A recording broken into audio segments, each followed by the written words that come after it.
Bueno, muy buenas noches a todos y a todas. Querido compañero y amigo Ignacio Lula da Silva, querido Víctor, Pepe, compañeros de los distintos sindicatos, Estela, movimientos sociales, trabajadores, estudiantes, docentes, qué día y cuánta emoción. Yo te escuchaba recién, Víctor, recordar tu condición de hijo de un encargado. Yo antes decía la otra palabra, pero no, ni se me va a ocurrir. Encargado de edificio y de tu madre, mitad ama de casa y mitad empleada doméstica. Y me acordaba también de mí, de mi madre trabajadora y dirigente sindical, y de mi padre trabajador, que después, con el tiempo, devino un empresario, pero que siempre pensé que tal vez si no hubiera tenido la suerte de nacer en una ciudad como La Plata, si a lo mejor hubiera nacido en algún pueblo lejano de la Argentina profunda, a lo mejor tal vez no hubiera podido llegar a la universidad. Y escuchándolo a Lula hablar de la profunda transformación del Brasil y de las otras cosas, se me ocurre decir que cualquier semejanza es pura casualidad o directamente no es casualidad, en realidad es causalidad. No, quédate tranquilo, no voy a hablar de fútbol porque no soy futbolera. Te salvaste, pues si estuviera Néstor te hubiera gastado. Lo primero que hubiera hecho hubiera sido gastarte con Boca Corinthians, pese a que él era de Racing, pero no, para nada. Simplemente estar acá, en la primera universidad obrera, en realidad en la primera universidad obrera de esta etapa de la Argentina, ¿no? Porque hace unos instantes inauguramos aulas en Pacheco, provincia de Buenos Aires, partido de Tigre, de la Universidad Tecnológica Nacional, que su nombre original era Universidad Obrera Argentina, fundada y creada por Perón y sancionada por el Parlamento argentino. Su primera clase, lo decía recién, un 17 de marzo de 1953. Yo tenía días apenas, no había cumplido un mes de vida y se estaba dando la primera clase en la Universidad Obrera. Allá por el 59 le cambiaron el nombre, es que obrero por ahí era medio pesadito y entonces decidieron ponerlo tecnológica, era un toque más, un touch, no tan obrerista, no tan peronista, seguramente sonaba menos peronista, pero en realidad la UTN es patrimonio, creación del pueblo argentino y tenemos en realidad estoy buscando los papeles acá, que últimamente ando mal con los papeles porque allá se me volaban, el otro día, bueno. Universidad Tecnológica que ha crecido en estos años, 68 obras hemos terminado en esta década, Lula, en las universidades tecnológicas. Y el presupuesto que en el año 2003 era de apenas 118 millones para toda la Universidad Tecnológica Nacional en todo el país, hoy, en el 2012, el año pasado, fue de 1.500 millones de pesos, un 1.174% más de presupuesto, más de 100 millones de pesos en obras de ampliación. En estos momentos estamos ampliando también la Universidad Tecnológica de Río Gallegos. Hemos firmado, recién me hacía recordar el intendente de Tigre, como Estado Nacional con Volkswagen, también la creación de una universidad automotriz, junto con Volkswagen, allí en Pacheco, donde dan 2 títulos, Tecnicatura en materia automotriz e ingenieros automotrices. Esto fue un convenio que acordé cuando estuve en Alemania con los titulares de Volkswagen. Pero lo que vos decías, la incorporación de miles y miles de jóvenes de primera generación de universitarios en la Argentina. Vos hablabas de las escuelas técnicas que se inauguraron durante la gestión tuya y de Dilma.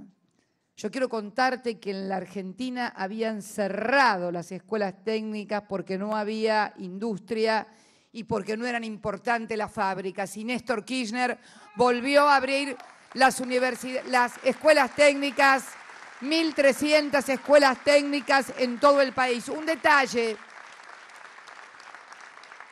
cuando fue gobernador de la provincia de Santa Cruz, se negó a cerrar la escuela técnica de Santa Cruz, que dependía del orden nacional, la tomó en la provincia y la siguió manteniendo abierta, porque había una convicción y porque había la firme certeza de que algún día la taba se iba a dar vuelta e íbamos a poder volver a intentar ser lo que es Argentina, que vos mencionaste de los años 40 y 50 y que está retratada en esos 2 cuadros de Santoro que nos han regalado y que les agradezco.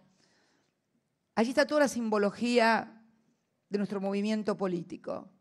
La madre junto a la niña con guardapolvo, yendo al colegio, el chico con el diploma en la universidad obrera, el pan dulce, la sidra, la máquina de coser, la heladera Siam. Allí surgieron la Siam di Tela, la famosa Siam di Tela con la manija que se hacía así. Sí, tengo 60 años, en serio, no es broma, no es solamente una coincidencia con la Universidad Tecnológica. Además me permite identificar cada una de las figuras, el libro, La razón de mi vida, de Evita, también ahí, y el cuadro sobre la heladera de Evita en todos los hogares. Y esta Argentina, que esta década, que dice, me has dado una buena idea, estamos preparando un libro, La década ganada. No le pusimos Néstor y Cristina porque nos matarían, pero vos fuiste más valiente, le pusiste Lula y Dilma. Nosotros le ponemos Néstor y Cristina, el otro día tengo 3 editoriales de La Nación y 4 de Clarín diciendo el nepotismo, el personalismo y no sé qué cosas más. Pero lo curioso de todo esto, yo no sé qué cosas dirán de mí en Brasil, pero vos sabés que cada vez que nos quieren a nosotros criticar, dicen no son ni como Lula ni como Dilma, pero veo que somos como Lula y como Dilma, afortunadamente, y la verdad que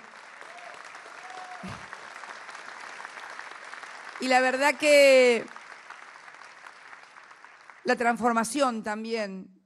Hemos creado en esta década 9 nuevas universidades públicas que han permitido que miles de chicos sean la primera generación de universitarios. El día martes estuve en la Universidad Nacional de La Matanza, uno de los partidos más populares, populosos de la provincia de Buenos Aires. Me contaba su rector, 46.000 alumnos, ya han incorporado inclusive la Facultad de Medicina, la carrera de Medicina en La Matanza.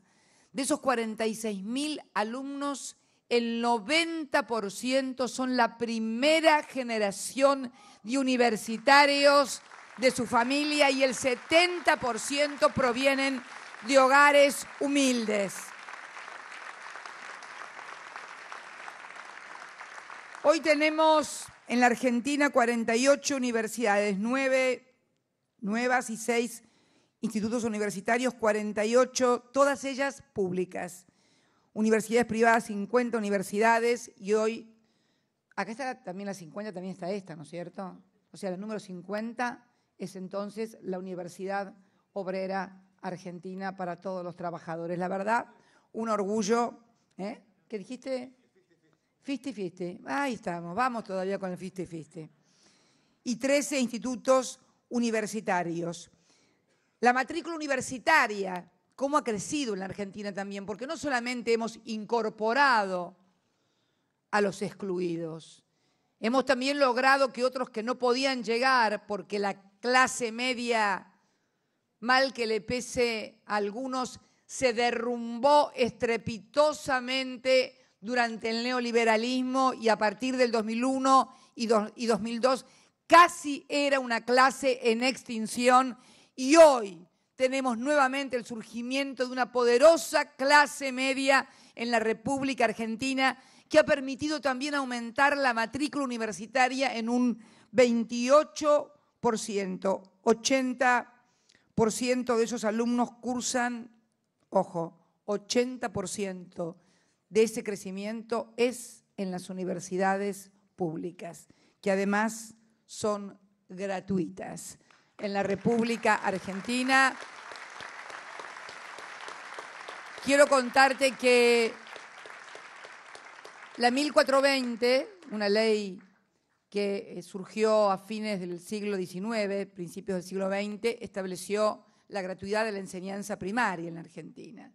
Pero la gratuidad de la enseñanza universitaria en la República Argentina la creó y la ordenó el general Perón en el año 1948.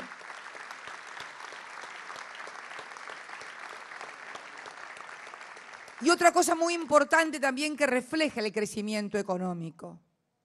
Cómo hemos aumentado la cantidad de egresados, porque uno de los principales problemas eran que muchos abandonaban porque no podían seguir por falta de recursos, porque debían recurrir a uno o dos trabajos o porque simplemente carecían por allí de los recursos para el transporte, para los libros, etc.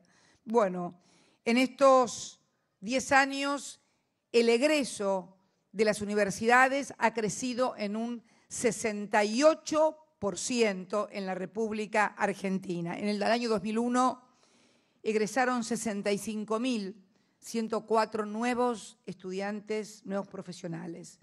En el 2011 egresaron 109.360 profesionales. Esto es simple y sencillamente exclusión social y movilidad social ascendente, clara y definitivamente. El presupuesto universitario también se duplicó. En el año 2003 representaba el 0,52 del PBI. Un PBI que era un PBI de 150.000 millones de dólares aproximadamente, ¿no es cierto, Amado? Vos que sois la ministra de Economía, no me equivoco, ¿no? Bien. En el año 2012 hemos duplicado y hoy es más del 1% de un PBI que supera los 500.000 millones de dólares. Pero además,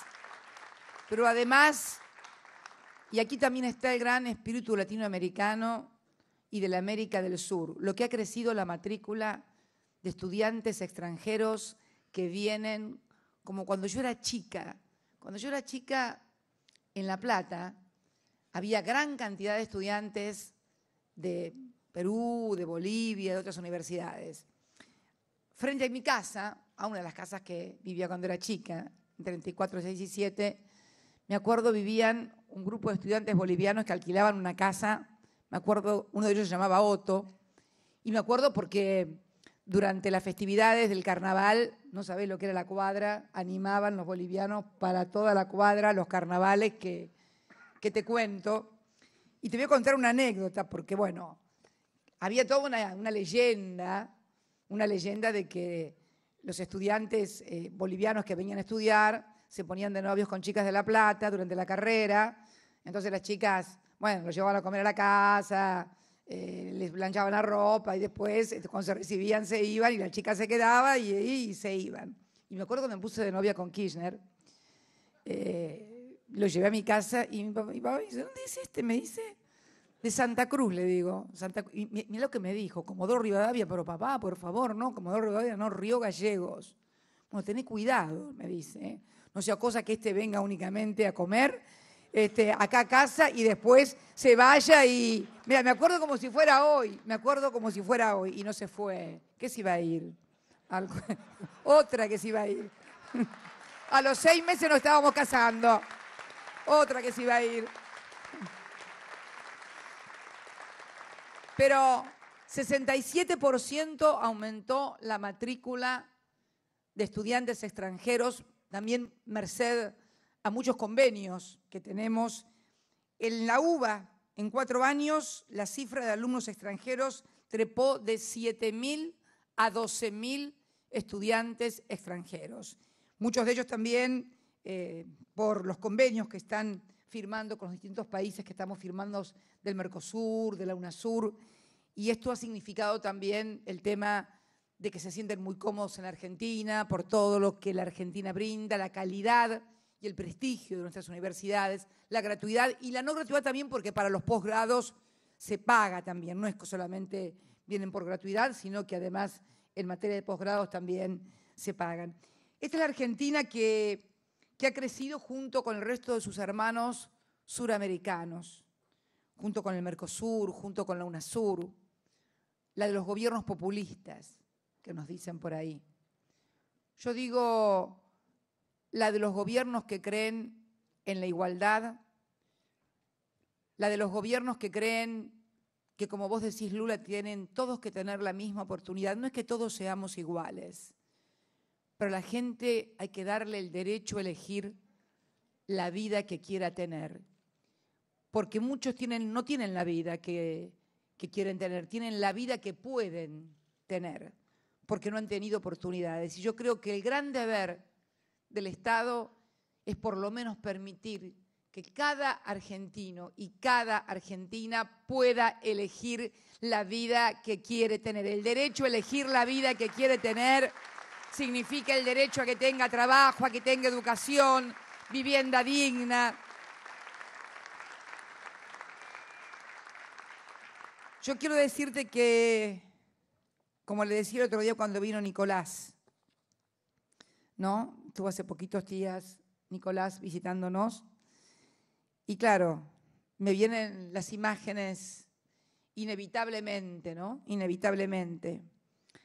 Y pensábamos, el otro día con mi hijo lo charlábamos, que de los 3, es cierto, de los 3 que empezaron todo este lío de la UNASUR, todo este lío de la América del Sur, estas reuniones permanentes, esta suerte de sistema que creamos no escrito, de resolver nuestros propios conflictos, de creer nosotros mismos, surgió sin lugar a dudas con Néstor, con Hugo, con vos, el rol que te cupo a vos y a él, de derribar ese mito de la rivalidad brasilera-argentina que impedía que creciéramos juntos, pero que además servía a intereses que precisamente eran totalmente contrarios al crecimiento y al desarrollo de nuestros países.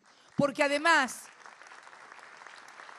no hay que ser muy inteligente, no hay que haber ido a ninguna universidad, Lula, y vos no fuiste a ninguna universidad de las formales.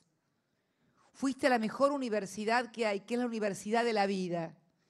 La que te enseña que muchas veces los poderosos necesitan que los que son más débiles o menos desarrollados se mantengan divididos y desunidos para seguir siendo ellos solamente los poderosos y que nosotros sigamos siendo siempre los débiles. Y yo creo que ustedes quebraron esa valla, ese mito, esa leyenda, esa pretendida desunión o intereses contrapuestos que había entre Brasil y Argentina. Y yo creo que es muy importante que esto se siga manteniendo, lo charlábamos con Dilma el otro día, porque siempre existe la tentación y también existen los intereses que muchas veces juegan para desunir lo que hemos unido firmemente. Y yo te puedo asegurar, como presidenta de la República Argentina, no solamente por lo que viví al lado de ustedes, sino por lo que viví de muy joven. Vos recordabas que militabas de muy joven en el sindicato.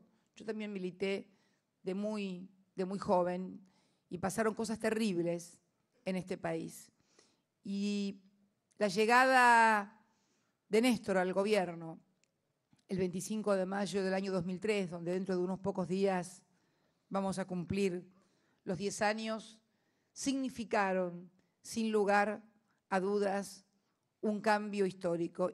Y la historia la vamos a escribir nosotros, la estamos escribiendo nosotros. Pero ¿sabés qué? Yo tengo la certeza de que es una historia que por más que traten de distorsionarla, ocultarla, no se puede. Vos no te imaginás las cosas que dijeron del gobierno peronista de 1946 a 1955. No sabés las cosas, y por favor, mañana, ya no veo el titular, se comparó ella con Evita y a él con Perón. Acuérdense, no sabés las cosas que dijeron de Eva, no sabés las cosas que dijeron de Perón. Y no pudieron, porque habían incorporado definitivamente derechos, habían tenido vivencias y experiencias que eran imposible olvidar. ¿Y sabés dónde lo veo yo hoy? Cuando voy a los actos, cuando voy por la calle, no lo veo solamente en los trabajadores jóvenes en las fábricas, no lo veo solamente en los dirigentes sindicales, en los jubilados, en las amas de casa. ¿Sabés dónde lo veo? En donde el recuerdo se torna imborrable, en los niños y en los adolescentes. Cuando en la mente de cada chico, cuando en la mente de cada adolescente se fija el recuerdo de que su padre recuperó el trabajo, de que su familia tuvo el crédito hipotecario para la casa, que su primera computadora la recibió precisamente del Estado, podrán tener 10.000 titulares, podrán editar 25.000 frases, zócalos, televisores, en fin, pero lo que nunca podrán borrar será la vivencia de cada argentino que ha tenido en esta década, porque eso es imborrable.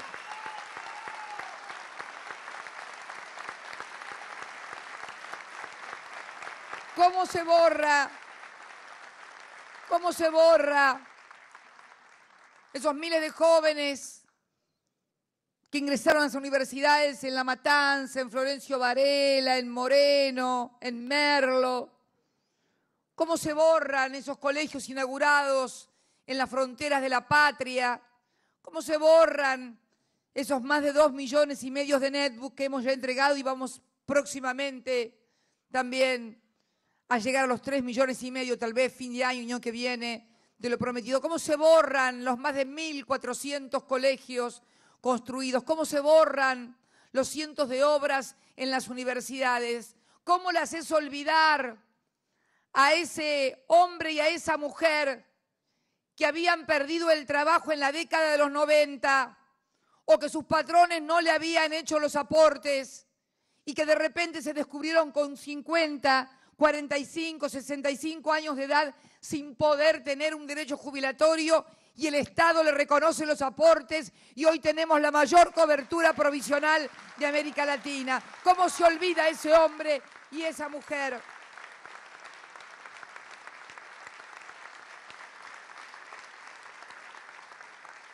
¿Cómo se olvidan las trabajadoras y trabajadores, fundamentalmente las trabajadoras del servicio doméstico, como vos decías, Víctor, que ahora tienen un estatuto que las defiende, que pudimos cumplir el sueño que Eva no pudo cumplir, lo cumplimos nosotras? ¿Cómo se olvidan, Lula, los hombres y las mujeres que tenían una elección sexual que no era el de la mayoría y sin embargo hoy pueden casarse en la República Argentina y ser reconocidos en sus derechos y tener hijos? ¿Cómo se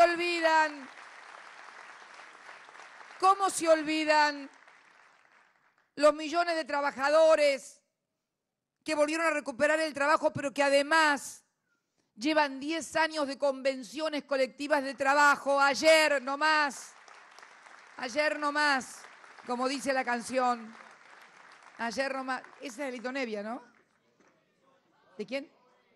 Boris. Bueno, Boris, anda bien, no tengo por qué saber todo también, me retan. Ayer nomás, estábamos junto a 6 de los más importantes gremios de la República Argentina, sentados en la Casa de Gobierno, porque ¿sabés qué?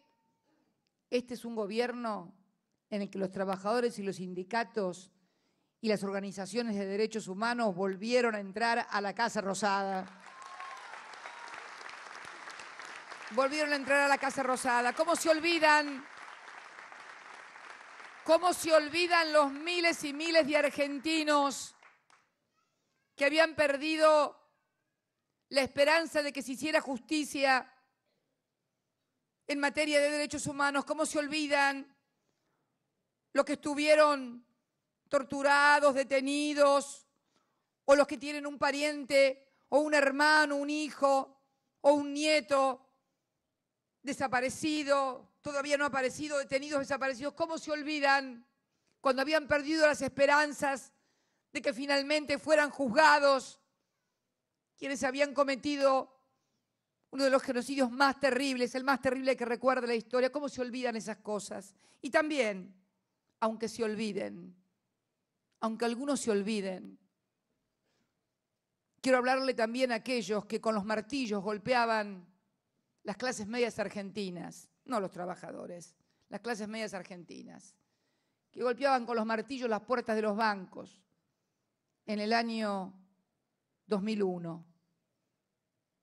A lo mejor se olvidan, pero quiero recordarles que fue este gobierno el que les devolvió todos los ahorros que se les habían llevado. Este gobierno, todos los ahorros que se les habían llevado. Todavía recuerdo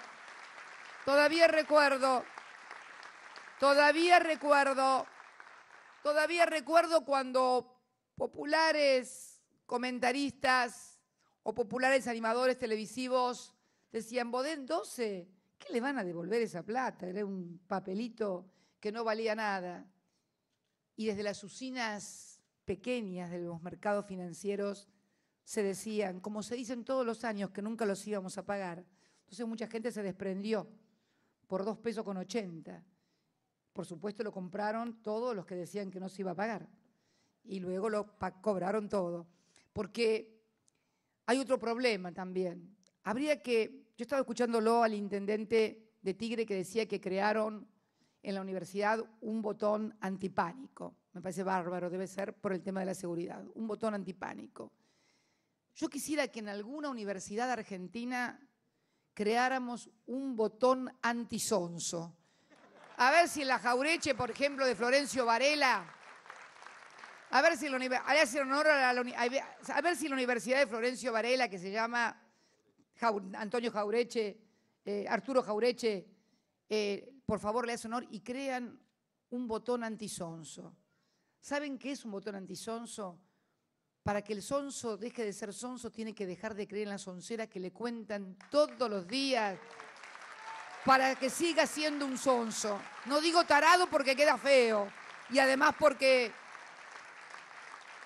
el día que creemos el botón antisonso, a la Argentina no la para nadie, les puedo asegurar. Pero bueno, estoy seguro que con Lino podemos hacer algo, con Ciencia y Tecnología, Silione.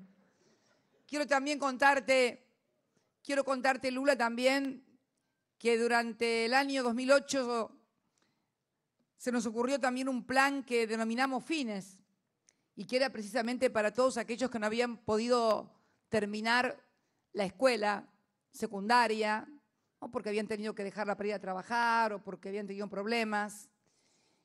Y ya llevamos más de 500.000 de argentinos y argentinas que han obtenido su título secundario, y también lo extendimos después al primario. En Olivos, en la residencia de Olivos, hay más de 40 trabajadores donde vive la presidenta, donde vivieron todos los presidentes toda la vida, que todos los días a la tarde se hace la escuelita de los trabajadores de Olivos, y hay gente que ya pasó al segundo año y que el año que viene va a obtener su título universitario. Impensado años atrás. Olivo estaba para otras cosas años atrás. Pero bueno, vivió una familia primero, ahora vive la viuda con la hija, el otro hijo viene de vez en cuando, me gustaría que viniera más, no es un reproche, pero en fin. Dice, bueno, esto ya me está matando, cuando venga no te rías, Cuervo, porque te va a ir mal. No te rías, Cuervo, porque te va a ir mal, vos tampoco, Juan. Así que nada, por eso digo que también hemos lanzado un plan, te quiero contar, porque una de las cosas que nos reprochaban, y tal vez con razón, era que el Plan Federal de Viviendas que habíamos lanzado y que creamos más de 850.000 soluciones habitacionales era para los sectores más pobres, que es cierto lo que vos decís cuando decís un gobierno que ha centrado su objetivo, su centro de gravedad en los pobres. Y teníamos también ciertos reproches de sectores que, sin ser pobres, de clase media, media baja, media, no podían acceder al crédito en los términos que están en los bancos privados. Y también lanzamos un plan a través de la recuperación de los fondos de los trabajadores, el Procrear, que puede llegar precisamente a través del banco hipotecario a que nuevamente la clase media pueda acceder a su casa a través de créditos accesibles. Todas cosas inolvidables e imborrables. ¿Que tenemos errores? Sí, seguramente que sí. ¿Quién no los tiene? Porque no somos perfectos. Pero en la balanza, en la historia definitiva que se escriba de cada uno de nosotros, Lula, aquí en la América del Sur, estoy segura que tenemos un lugarcito en la memoria y en el corazón del pueblo. Absolutamente convencida, absolutamente convencida. Yo quiero, para finalizar, felicitar una vez más a Víctor y a Pepe. Los conocí longi tempore, cuando ni soñábamos que Néstor iba a ser presidente. Me acuerdo que íbamos al sindicato allá donde estaba la pileta, ¿no? En Venezuela, en la calle Venezuela. Mirá vos, en la calle Venezuela. Fíjate vos, si alguna vez. Vieron que yo siempre ando con las señales, las coincidencias, las casualidades, todas las cosas. Bueno, en la calle Venezuela. Me acuerdo que íbamos ahí y nos reuníamos con compañeros militantes de acá de Capital Federal. Me acuerdo aquel congreso, un congreso en Parque Norte, famoso, donde Kirchner pidió la palabra y dijo, porque se decía que se había votado por unanimidad.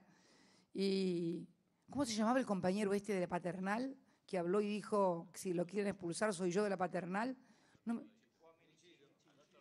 No, Rodríguez de la Paternal. Allá hay uno que estaba seguramente con nosotros y se acuerda. Uno en el fondo. No. ¿Qué me dice? No. Fue un congreso en Parque Norte donde otro compañero, que no voy a nombrar porque no importa, y somos dos compañeros, dijo, se aprueba por unanimidad. Y ahí estaba Kirchner, pido la palabra por unanimidad. No, yo no estoy de acuerdo. Y ahí, bueno, se armó un tole-tole.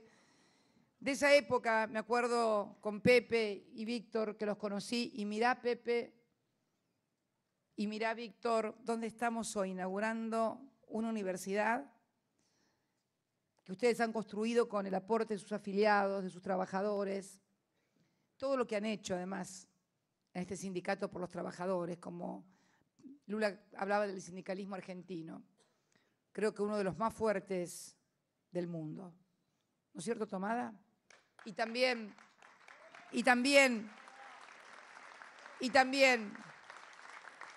Lula, la otra cosa que tenemos que decir, sin parecer soberbios ni vanidosos, que todo esto que estamos haciendo, que todo esto que está haciendo Dilma en Brasil, que lo que seguimos haciendo aquí en la Argentina, continuadoras, las dos de la obra de ustedes, lo estamos haciendo en un mundo que se derrumba, se viene abajo y que todos los días expulsa gente, echa trabajadores, disminuye salarios. No es poca cosa. Esto también nos obliga a todos, a los empresarios, a los dirigentes políticos, a los dirigentes sindicales, a ser sumamente responsables. Por eso ayer tuve una gran alegría, porque te quiero contar que si leías los periódicos del fin de año o de los primeros meses del año parecía que el mundo se venía abajo, que nadie cerraba por menos del 50% los convenios colectivos y que esto era la hecatombe. Y ayer, todos de acuerdo, y siempre protestando uno porque le parece mucho y el otro porque le parece poco. Esta es la ley de la eterna lucha entre capital y el trabajo, pero también es lo que el peronismo, y esto tal vez no lo entiendan muchos, es un poquito difícil el peronismo de entender, lo que hemos venido a hacer, esa articulación inteligente entre capital y trabajo para que la sociedad pueda crecer armoniosamente, que le llegue a todos y además pueda hacerlo sin luchas ni antagonismo de clases. Creo que esa es la gran creación del peronismo. Y para finalizar, felicitar a todos los trabajadores, a los docentes, a los estudiantes y que cuiden esto. Esto no es solamente un edificio. Esto no es solamente un lugar de estudios. Esto es una conquista social. Y las conquistas sociales se cuidan y se defienden todos los días, acá adentro, afuera, en los bares, en la calle, en el barrio, en la discusión, frente a los que todavía no comprendieron, pero que algún día comprenderán que es necesario incluir a los 40 millones de argentinos para tener una Argentina en paz y en unidad. Muchas gracias, compañero Lula. Gracias, Víctor. Gracias, Pepe. Gracias y vamos para adelante, como siempre. Pa' Frenchy.